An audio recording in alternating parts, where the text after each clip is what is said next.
So for today's video, I'm going to be telling you how you can go on a self-discovery journey. So my first step in how to start a self-discovery journey is to separate everyone that you find to be negative and toxic. So, sorry, I'm trying to get my notes straight. So you need to get away from negativity and toxicity, because if you're surrounded by that, there's no type of self-growing, no self-motivation. You're not really going to be able to find anything when you're stuck in that position. So you need to cut yourself off, and by you separating yourself, you can focus more on yourself. Like, take some time to really feel out the things that you really want to improve on. What do you need to work on as an individual person? And it's not to say, everybody's toxic, everybody's negative, but just take the time to really reconsider who you spend your time with, what are you doing with your time, and really take the time to get to know your inner self. So my next step for how to start a self-discovery journey is make a list of goals, routines, and change what you want to see.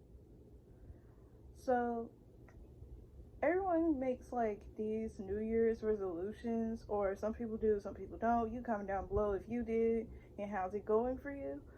But we'll make these goals, and then we get around March or April, and then everybody falls off. That's genuinely how this stuff goes if you are undisciplined.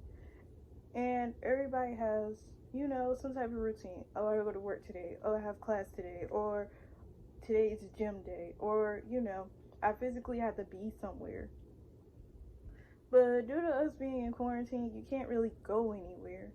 And things are closed. So you have to better specify and use your time with your time management skills. Figure out what you want to do. Maybe you want to start getting up earlier. Maybe you want to go on this diet journey. Maybe you said you were going to go to the gym. Cool. Things happen in life that sometimes put us on a different road. Not to say that it's a better road or a worse road. It's up to you to decipher that. But you have to be able to make those changes and move with it within yourself. Like, if one of my goals was I'm going to be in shape, well, I need to start doing at-home workouts because I can't physically leave my house. If my routine is I'm going to get up at 7:30 Monday through Friday, and Saturday, Sunday I can lay back and chill, then when the bell goes off, the alarm, not the bell, then I need to get up at that time. I'm sorry, this little piece. Then I need to get up at that time and start moving and getting ready for the day.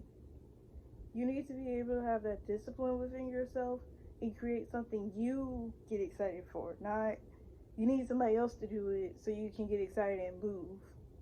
My next tip for how to start a self journey is to break them down into goals. Well, break your goals down into time barriers. How long do you think it should take you to get ready in the morning? Can you knock your hour morning schedule to 30 minutes? How long is it going to take you to do a task like cleaning up the house, reorganizing your room? Break that down into your daily schedule. Like, in order to keep my room clean, let's say I'm now going to commit to putting an hour aside a day to just clean up my room. I cannot stop cleaning or take a break until the hour is over. Be realistic with your schedule, because I'm a college student, and sometimes work, sometimes class gets in the way, but you want to keep things in a realistic perspective. And plus, if you have a time goal and time cut out already to do these things, then it's going to be easier, because you're like, okay, I said I was going to do homework from 4:30 to 6:30. I need to be doing my homework and not scrolling through Instagram. This is the discipline that's going to actually make you feel the difference. So my next tip is to read a lot. How many times do you ever hear somebody say, oh, I really don't remember the last time I read a book? Like, what?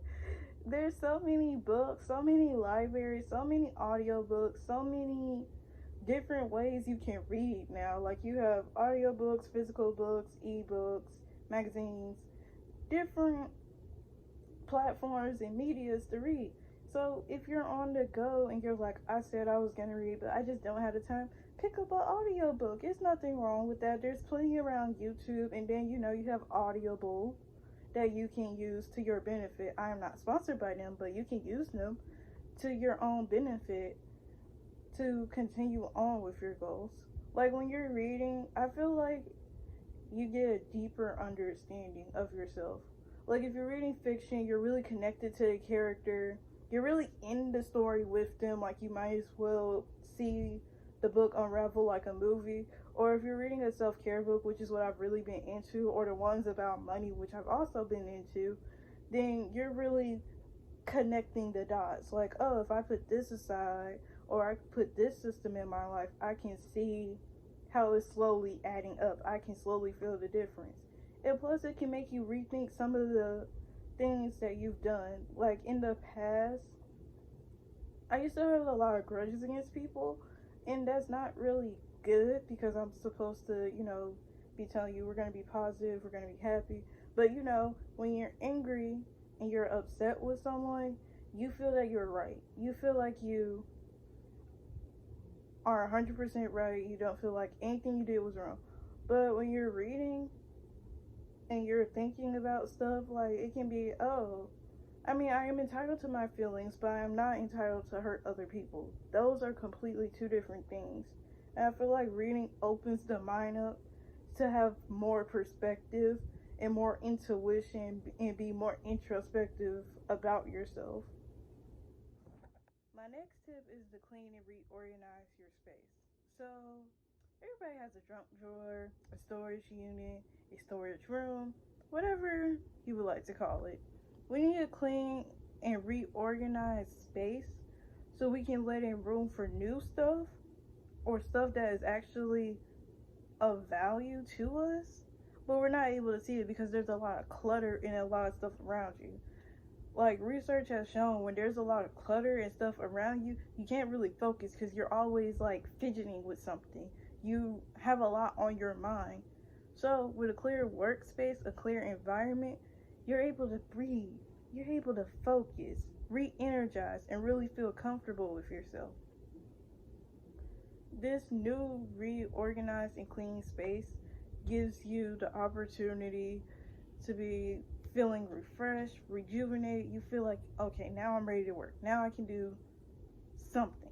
Whatever that space is, declutter it, let it go, reorganize, because you have nothing but time at this point in quarantine. So why not take a couple of days or some time in a day to go through that drawer, that room, reorganize your room, reorganize your space. This is Max. He's my dog. I've had him for like 7 years. Max, say hey to the people. Say hey to the people.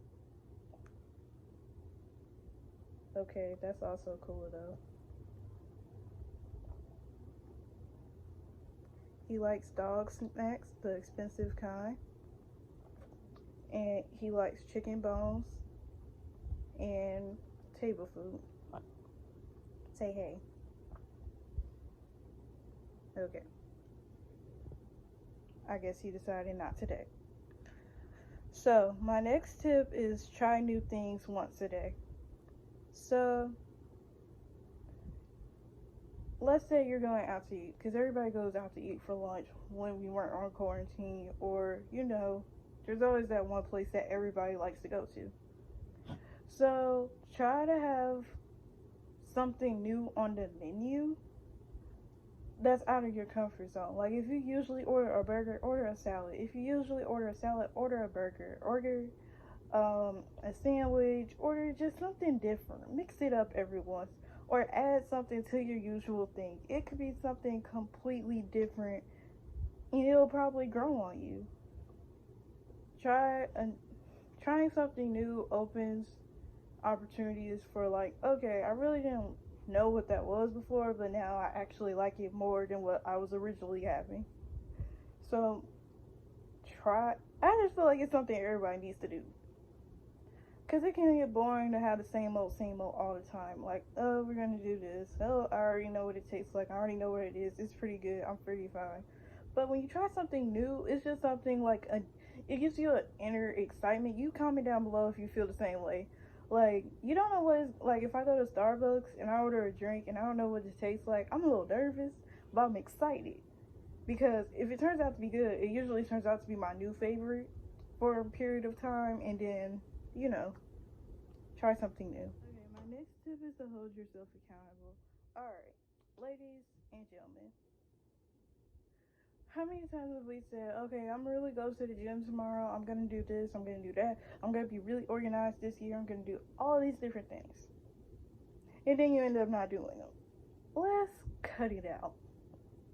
So, let's take, for example, when you make a promise.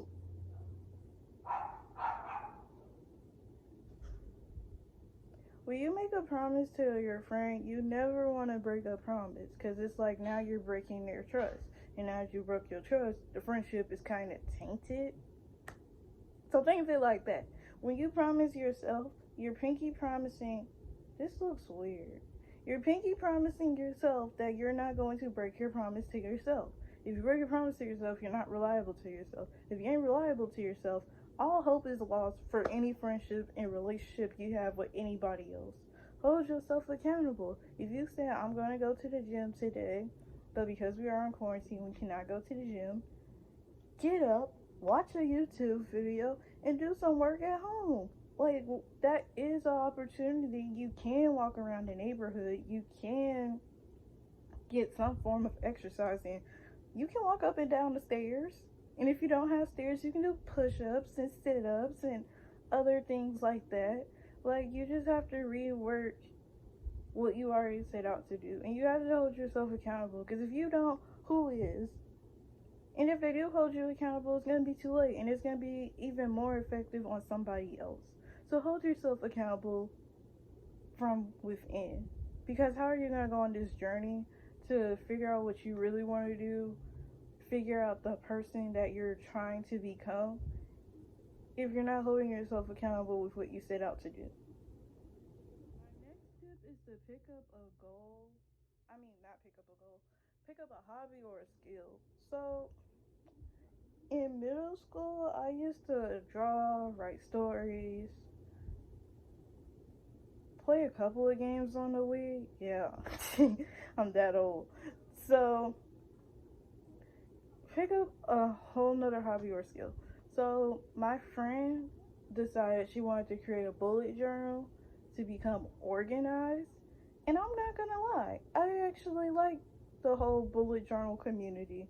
Like, not just because we're using extra arts and crafts, because that is a fine place in my heart, but it actually works. Like, if you have a bullet journal, it's like, for those who don't know what a bullet journal is, it's basically like you building your own agenda. Like, you write out the month, you create your own spread, so every month could look different, every month could look the same.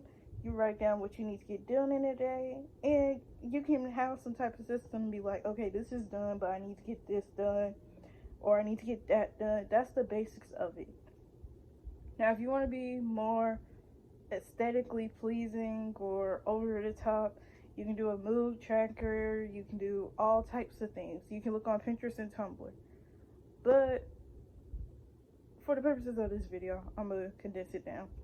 You need to pick up a hobby or a skill. If you're able to do something by yourself or something that really sparks joy, then you're going to be a happier person when you're doing it. Like, I realize when I write stories and when I do arts and crafts, I'm less stressed. I'm very happy when I'm painting. Not only is it a stress relieving activity, but I just genuinely enjoy it. Comment down below what hobbies and skills you actually like to do. And, I'll check it out. Because I'm all open to doing skills and hobbies because I'm at home. My last tip is do the things that you've been putting off for a while. So, there's a number of things that I've said, okay, I'm going to do it. And then I end up not doing it because I forgot all about it. Or my excuse is school got in the way. Or work got in the way. Or I had another opportunity. Or I changed my mind. Or I just wasn't disciplined enough. Some type of excuse. There should be no excuses about improving yourself.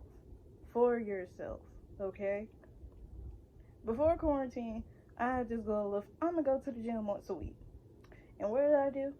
I said, the gym was too far, it's too hot, it's raining too hard, I'm tired, I have work to do. Just making up excuses. And now we're on quarantine. And now I regret not going to the gym. And it's not even like, oh, well, your other tip before that was you're supposed to hold yourself accountable. I am holding myself accountable because now I feel bad that I didn't go to the gym. But I'm also going to change up my schedule. When you make excuses for yourself and you put stuff off, it puts you in this position of like, darn, I said I was going to do it and then I didn't. Do the stuff that you've been putting off for a while. I'm pretty sure you said, I'm going to read a book. I'm going to learn how to cook. I'm going to learn how to edit. Just anything. Just go ahead and do it with this time. I feel like now that we're on quarantine, everyone's schedule is now being rearranged. It's being flipped. It's being turned.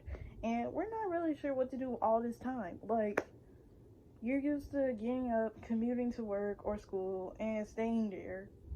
Or going out with your friends, or hanging out and doing different things to distract yourself. Stop, when this quarantine thing is over, stop using that stuff as a distraction.